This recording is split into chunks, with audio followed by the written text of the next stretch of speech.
देश की सिर्फ 1.6% जनता लगभग 30% टैक्स का बोझ उठा रही है। जरा सोचिए तो। और उससे भी बुरी बात क्या है, ऐसा लग रहा है कि सरकार ने उस 1.6% को इतना निचोड़ दिया है कि वो लोग अब मिडिल क्लास कहलाने लायक भी नहीं रहे। वो बस टैक्सों से दबे जा रहे हैं। और ये सब तब हो रहा है जब बड़ी बड़ी कंपनियां माला माल हो रही हैं। और ये सब कुछ हमारे देश की तरक्की के बदले हो रहा है। इतना सारा पैसा आखिर जा तो रहा है, पर वो आम लोगों के पास वापस नहीं आ रहा। सबसे अजीब बात यह है कि सत्ताधारी पार्टी के सबसे बड़े समर्थक तो पारंपरिक रूप से मिडिल क्लास के लोग ही रहे हैं। तो ये वो लोग हैं जो सबसे ज्यादा पिचके जा रहे हैं, फिर भी टैक्स दिए जा रहे हैं। लगता है जैसे वो लोग वोट करने की सजा भुगत रहे हैं और बदले में हमें कुछ मिल भी नहीं रहा। आखिर ये सारे टैक्स जाते कहाँ हैं? ना साफ हवा, ना पीने का साफ पानी, ना सरकारी स्कूल ठीक, ना सरकारी अस्पताल, ना नौकरियां, कुछ भी तो नहीं है। वहीं दूसरी तरफ अरबपति ऐश कर रहे हैं और आम लोगों की जेब खाली पड़ी है। नमस्कार दोस्तों, मिडिल क्लास लोगों को किस तरह सरकार द्वारा निचोड़ा जा रहा है, इस बात का एहसास अब धीरे धीरे लोगों को होने लगा है और अब उनकी आंखें खुल रही हैं। पिछले महीने जीएसटी काउंसिल की मीटिंग के बाद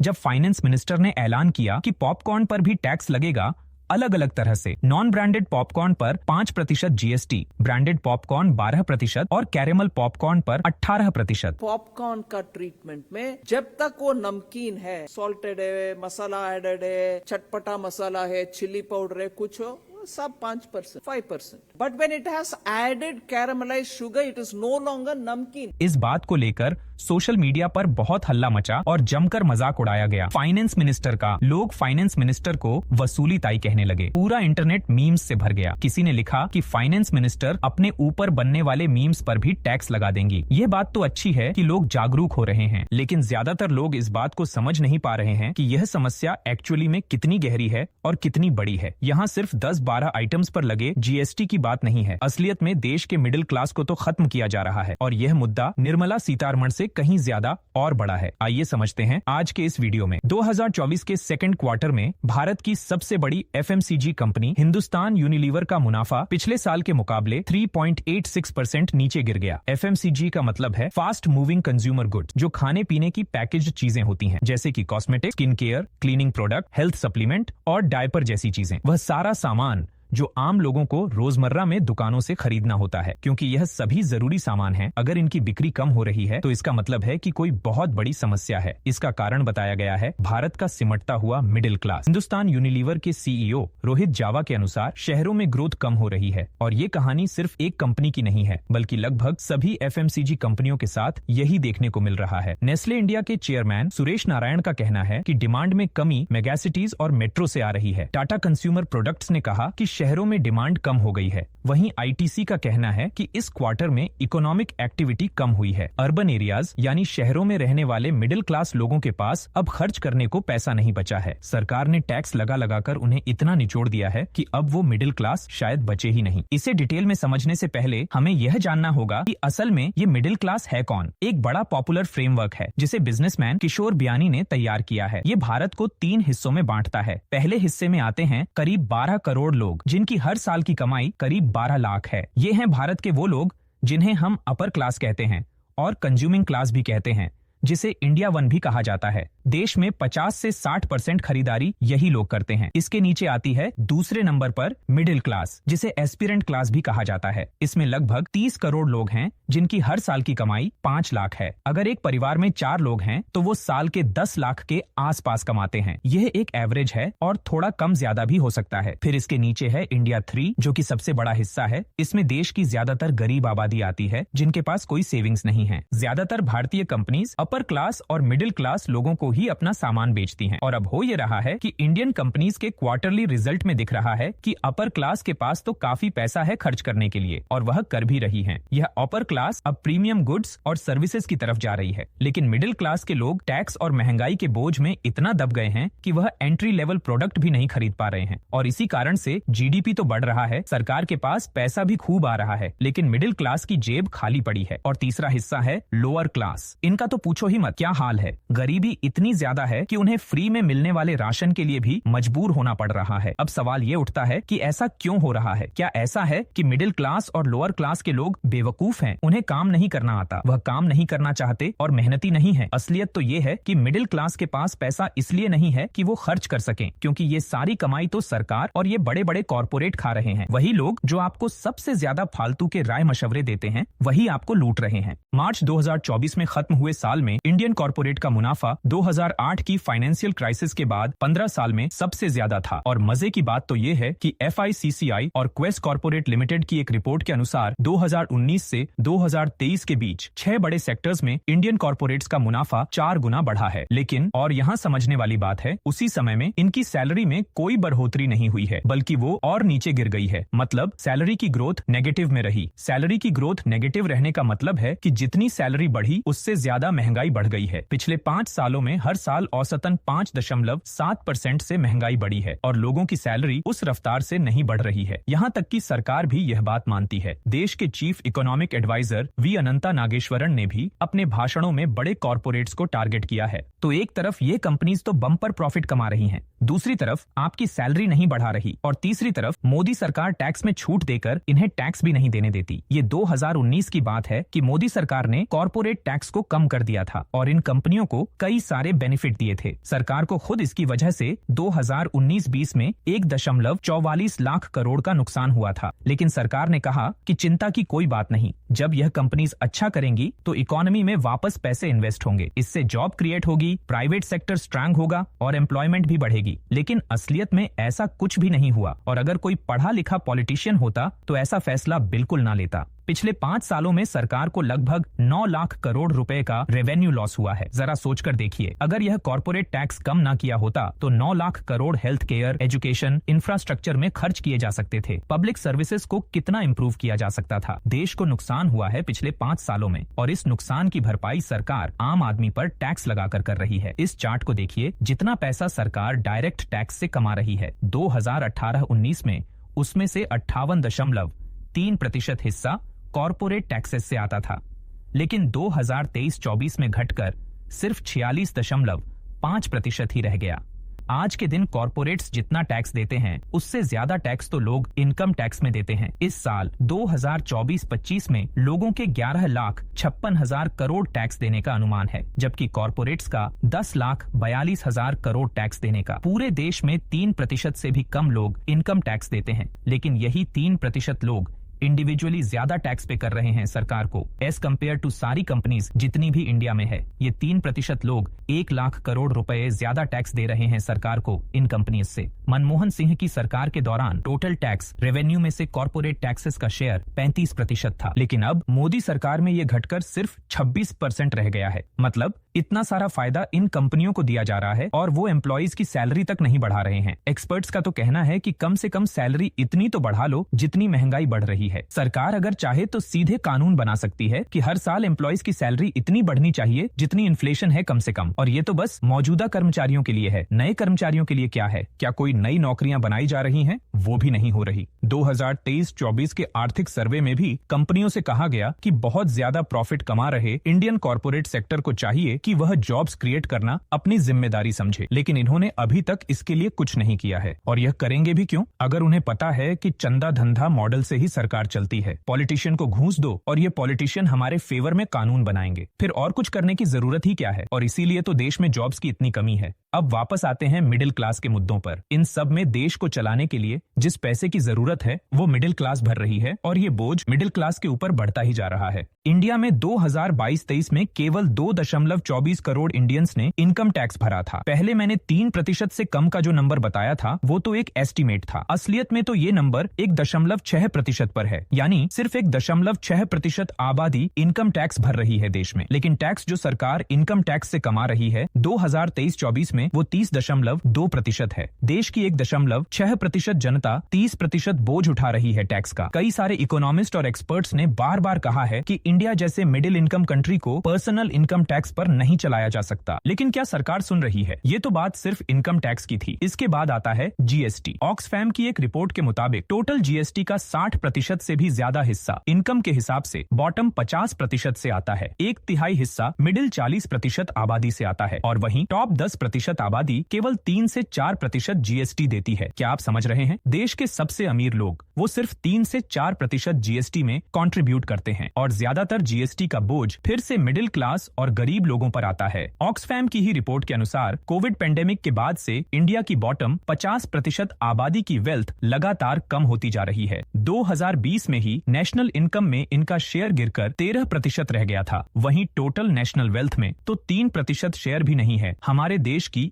आधी पॉपुलेशन का देश की 72% वेल्थ है और टॉप 1% के पास 40.6% वेल्थ है। जीएसटी जैसे टैक्स को एक रिग्रेसिव टैक्स कहा जाता है। इसके कंपैरिजन में इनकम टैक्स जो है उसे प्रोग्रेसिव टैक्स कहा जाता है, क्योंकि जैसे जैसे आपकी कमाई बढ़ती है वैसे वैसे आप ज्यादा टैक्स भरते हो। लेकिन जीएसटी के केस में ऐसा नहीं होता है। मिस्टर नारायण मूर्ति अगर 800 रुपए के जूते खरीदते हैं तो वह भी 12% जीएसटी भरेंगे और अगर एक गरीब लेबरर उन्हीं जूतों को खरीदता है तो वह भी 12% जीएसटी भरेगा। लेकिन इन पैसों को खर्च करना किसके लिए ज्यादा भारी पड़ेगा ये आप समझ सकते हैं। अब सरकार कहेगी कि इसलिए ही तो हमने अलग अलग जीएसटी के रेट्स लगाए हैं। अगर 1000 रुपए से कम का जूता है तो उस पर 12% और 1000 रुपए से ज्यादा का जूता है तो उस पर 18% जीएसटी। लेकिन ये थोड़े बहुत डिफरेंस से ज्यादा फर्क नहीं पड़ता। सच बात यह है कि सरकार ने डेली यूज की चीजों पर भी जीएसटी लगा रखा है। पैकेज, आटा, पनीर, मक्खन, लस्सी, दही, दाल, इन सब पर 5% जीएसटी लगता है। और दिलचस्प बात यह है कि टैक्स केवल 25 किलोग्राम तक के पैकेट्स पर लगता है। अगर आप 25 किलोग्राम से ज्यादा का पैकेट लेंगे तो उस पर टैक्स नहीं लगेगा। ऐसा रूल किस लिए बनाया है? ताकि इन बड़ी बड़ी कंपनियों को फायदा पहुंचे। बड़े बड़े कॉर्पोरेट्स बल्क में सामान खरीदते हैं और यहाँ पर भी यह टैक्स देने से बच जाएंगे। जीएसटी की वजह से दूध के प्राइसेस भी बढ़ गए हैं। जीएसटी आने से लगभग 80% दवाइयों को 12% जीएसटी ब्रैकेट में रख दिया गया है, जबकि पहले इन पर सिर्फ 9% टैक्स लगता था।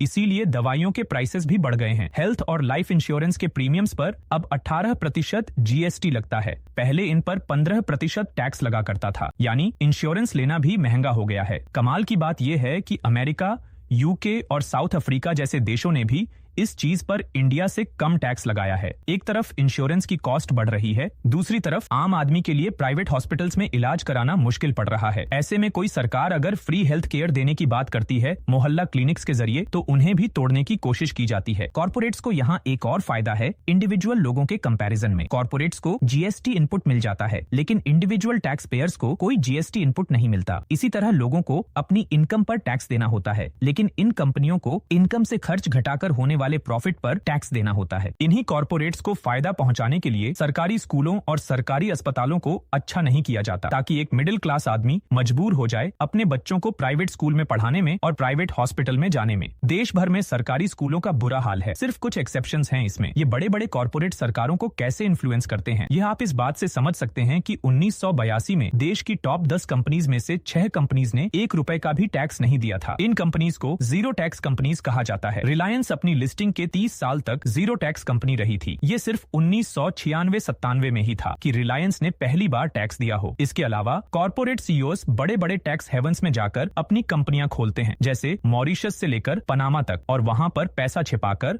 और टैक्स बचाया जाता है। आपको तो याद ही होगा पनामा पेपर्स या अडानी का केस, जहां पर एलिगेशंस लगे थे कि बिजनेसमैन गौतम अडानी के भाई विनोद अडानी के नाम पर इन टैक्स हेवंस में पैसा छिपाया गया। कितने करोड़ों का नुकसान यहाँ पर एलेज किया जाता है। दूसरी तरफ मिडिल क्लास लोगों की हालत इतनी खराब है कि उनके सपने भी चकनाचूर होते जा रहे हैं। किसी भी आम आदमी की एस्पिरेशन होती है कि एक अपनी गाड़ी हो और एक अपना घर हो। ये दोनों ही चीजें अब कंप्लीटली अनफोर्डेबल बन गई हैं। इंडिया में एक गाड़ी की सेल पर जितना पैसा इस गाड़ी को बनाने वाली कंपनी कमाती है, उससे ज्यादा तो टैक्स लेकर सरकार कमा जाती है। जब आप गाड़ी खरीदते हो तो उस पर 28% का जीएसटी लगता है। इसके बाद गाड़ी के साइज, इंजन और बाकी फीचर्स के आधार पर और सेस और बाकी टैक्सेस भी लगते हैं। 1200 सीसी की 4 मीटर से छोटी गाड़ियों पर कुल 29% टैक्स लगता है और 4 मीटर से बड़ी 1500 सीसी तक की गाड़ियों पर 45% टैक्स लगता है। एसयूवीज पर तो टैक्स 50% तक पहुंच जाता है। एक उदाहरण देखते हैं। टोयोटा की फॉर्च्यूनर गाड़ी इंडिया की one of the best selling SUVs में से है। दिल्ली में एक्स शोरूम प्राइस इसका 31 लाख रुपए से लेकर 48 लाख रुपए है। मान लेते हैं कि आपने इसकी एवरेज 39,28,000 रुपए की एक टोयोटा फॉर्च्यूनर खरीदी। इस गाड़ी का असली प्राइस है 26,27,000 रुपए। बाकी 13 लाख रुपए 28% जीएसटी और 22% जीएसटी कंपनसेशन सेस के तौर पर सरकार को जाएंगे। इसके बाद रजिस्ट्रेशन और ग्रीन सेस के जरिए भी सरकार और पैसा ले लेती है। इसी तरह एक गाड़ी से सरकार को लगभग 18 लाख रुपए टैक्स मिल गया। दूसरी तरफ गाड़ी बनाने वाली कंपनी टोयोटा इससे केवल 40,000 रुपए की कमाई करती है। इसके अलावा फॉर्च्यूनर खरीदने के लिए 40 लाख रुपए जब आप इकट्ठे करेंगे, इसके लिए आपको लगभग 50 लाख रुपए कमाने होंगे, क्योंकि 40 लाख रुपए कमाने पर लगभग 10 लाख रुपए तो इनकम टैक्स ही लग जाएगा। तो ओवरऑल देखा जाए 26 लाख रुपए की गाड़ी 50 लाख रुपए से ज्यादा की पड़ेगी और टैक्स का सिलसिला यहाँ पर खत्म नहीं होगा। आप जब गाड़ी को चलाएंगे रोड पर तो आरटीओ और टैक्स लगेगा। जगह जगह पर टोल टैक्स भरना होगा। अपनी गाड़ी में पेट्रोल डीजल भरवाएंगे, उसमें से भी लगभग 50% हिस्सा टैक्स का होता है जो सरकार के पास जाएगा। यानी 100 रुपए का पेट्रोल आप भरवाएंगे तो 50 रुपए टैक्स के तौर पर सरकार की जेब में है। फिर बात आ जाती है घर खरीदने की। कंसल्टेंसी फर्म एनरॉक के अनुसार इंडिया की टॉप 7 शहरों में घरों का एवरेज सेलिंग प्राइस पिछले साल 1 करोड़ रुपए से बढ़कर इस साल 1.23 करोड़ रुपए तक पहुंच गया है। यानी एक ही साल में 23% की बढ़ोतरी। गुरुग्राम के शहर में सबसे ज्यादा इंक्रीज देखने को मिला है, जहां घरों की कीमत लगभग 160% बढ़ चुकी है। यहाँ 2019 में 7,500 रुपए प्रति स्क्वायर फुट के रेट पर घर मिल जाता था, अब 19,500 रुपए प्रति स्क्वायर फुट देने पड़ते हैं। इसी तरह नोएडा में हाउसिंग प्राइसेस 146% और बेंगलुरु में 98% बढ़े हैं। इसके बाद भी अगर आप घर खरीद सकते हो तो आपको स्टैंप ड्यूटी और रजिस्ट्रेशन चार्जेस देने पड़ेंगे सरकार को। अलग अलग स्टेट्स में स्टैंप ड्यूटी प्रॉपर्टी के वैल्यू की 5 से 10% पर होती है। रजिस्ट्रेशन फीस जनरली 1% पर होती है और बिल्डर को जो वन टाइम मेंटेनेंस डिपॉजिट देना होता है उस पर भी 18% जीएसटी लगता है। अब आप सोचोगे चलो घर खरीद नहीं सकते, रेंट तो कर सकते हैं, लेकिन रेंट का भी यही हाल है। एनआरॉक की रिपोर्ट के अनुसार पिछले 5 सालों में देश की 7 बड़ी सिटीज में 1000 स्क्वायर फुट के 2 BHK के रेंट में 64% का इंक्रीज हुआ है। नोएडा के सेक्टर 150 में जहां 2019 में एवरेज रेंट 15,500 रुपए था, वहीं 2024 में बढ़कर 25,000 रुपए प्रति मंथ हो गया है। इसी तरह मुंबई में 2 BHK का एवरेज मंथली रेंट 45,000 रुपए पहुंच गया है, जो पेंडेमिक से पहले 30% कम था। अब एक आम आदमी और किस चीज पर पैसा खर्च करेगा? अपने बच्चों में ऑन एवरेज 1.5 लाख रुपए एनुअल फीस हो गई है। 2 बच्चे हैं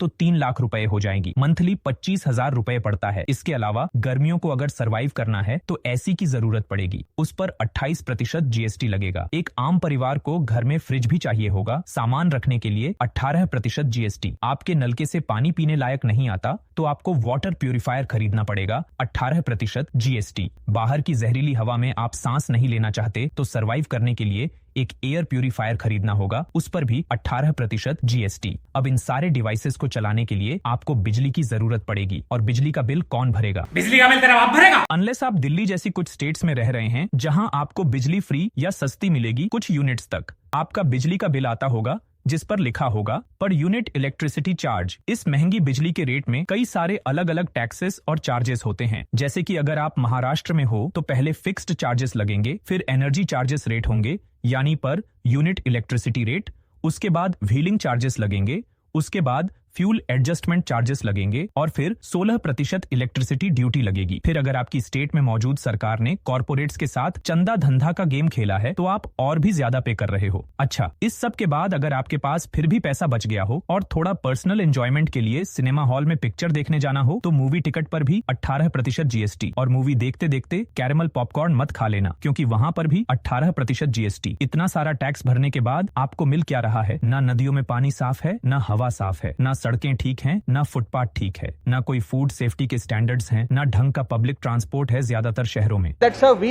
in India today pay taxes like England to get services like Somalia. America में प्रति व्यक्ति आय $86,600 है, जबकि इंडिया में $2,700। अमेरिकी लोग भारतीयों से 32 गुना ज्यादा कमाते हैं, जो 50% से ज्यादा है। इंडिया में टीवी और स्मार्टफोन्स जैसे उत्पाद भी टैक्स के चलते महंगे हैं। उदाहरण के लिए आईफोन 16 इंडिया में 79,900 रुपए का है, जबकि अमेरिका में 67,000 रुपए का। इसका कारण इम्पोर्ट ड्यूटी और 18% GST है, जिससे कुल मिलाकर 40% टैक्स लगता है। मिडिल क्लास पर टैक्स का बोझ अधिक है। मिडिल क्लास को बीजेपी का बड़ा समर्थक माना जाता था, लेकिन बढ़ते टैक्स से उनकी मुश्किलें बढ़ी हैं। रोजगार की स्थिति भी चुनौतीपूर्ण बनी हुई है। सैलरीड लोगों को लगता है कि उन्हें भारी टैक्स के बोझ तले दबाया जा रहा है, जबकि अमीरों और कॉर्पोरेट्स को फायदा मिल रहा है। 2024 के लोकसभा चुनाव में मिडिल क्लास की नाराजगी दिखी, जहां बीजेपी का वोट शेयर मिडिल और अपर मिडिल क्लास में 3% कम हो गया। इसके चलते बीजेपी 240 सीटों पर सिमट गई। महंगाई बढ़ रही है, लेकिन सैलरी स्थिर है। कॉर्पोरेट प्रॉफिट्स ऊंचाई पर हैं, जिससे जीना मुश्किल हो रहा है। हार्वर्ड के इकोनॉमिस्ट रॉबर्ट जेब्रो की रिसर्च बताती है कि जहां मिडिल क्लास की आय अधिक होती है, वहां लोकतंत्र मजबूत रहता है। इसलिए जरूरी है कि आर्थिक हितों की ओर ध्यान दिया जाए। नेताओं के धर्म और जाति के मुद्दों से परे हटकर आर्थिक स्थिति पर फोकस करना चाहिए। एकजुट होकर मिडिल क्लास की स्थिति को सुधारने पर जोर देना आवश्यक है। अब मैं जानता हूं कि कुछ लोग सोच रहे होंगे, अरे क्या सरकार ने हाल ही में 2025 के बजट में ये नहीं कहा कि 12 लाख तक कोई इनकम टैक्स नहीं लगेगा? हाँ, ये सच है, उन्होंने कहा, लेकिन जरा ठहरिए। ये एक अच्छी बात लग सकती है, लेकिन इससे वो बुनियादी समस्याएं नहीं बदलती जिनके बारे में हमने इस वीडियो में बात की। असल में इनकम टैक्स तो एक हिस्सा भर है। हम पर महंगाई का असर अब भी जारी है। जरूरी सामानों पर GST के ऊंचे रेट लगे हुए हैं, और वो छिपे हुए टैक्स तो अपनी जगह हैं ही। और इन सब के बीच बिग कंपनियां तो टैक्स में राहत पा रही हैं, पर आम जनता वो पिस रही है। और ये भी याद रहे कि इंडिया 3 में ज्यादातर लोग तो इनकम टैक्स स्लैब के आसपास भी नहीं आते। तो ये सिर्फ इनकम टैक्स की बात नहीं है। मिडिल क्लास हर तरह के टैक्स में फंसा हुआ है, और यही वजह है कि वो आज भी दबा हुआ है। तो नए टैक्स स्लैब के बावजूद मिडिल क्लास अभी भी बीच में ही फंसा हुआ है और अपने हिस्से से कहीं ज्यादा बोझ उठा रहा है। वीडियो अच्छा लगा तो लाइक कीजिए, चैनल को सब्सक्राइब कीजिए और इस वीडियो को जितना हो सके शेयर कीजिए। मैं मिलता हूं आपसे नेक्स्ट वीडियो पर। धन्यवाद।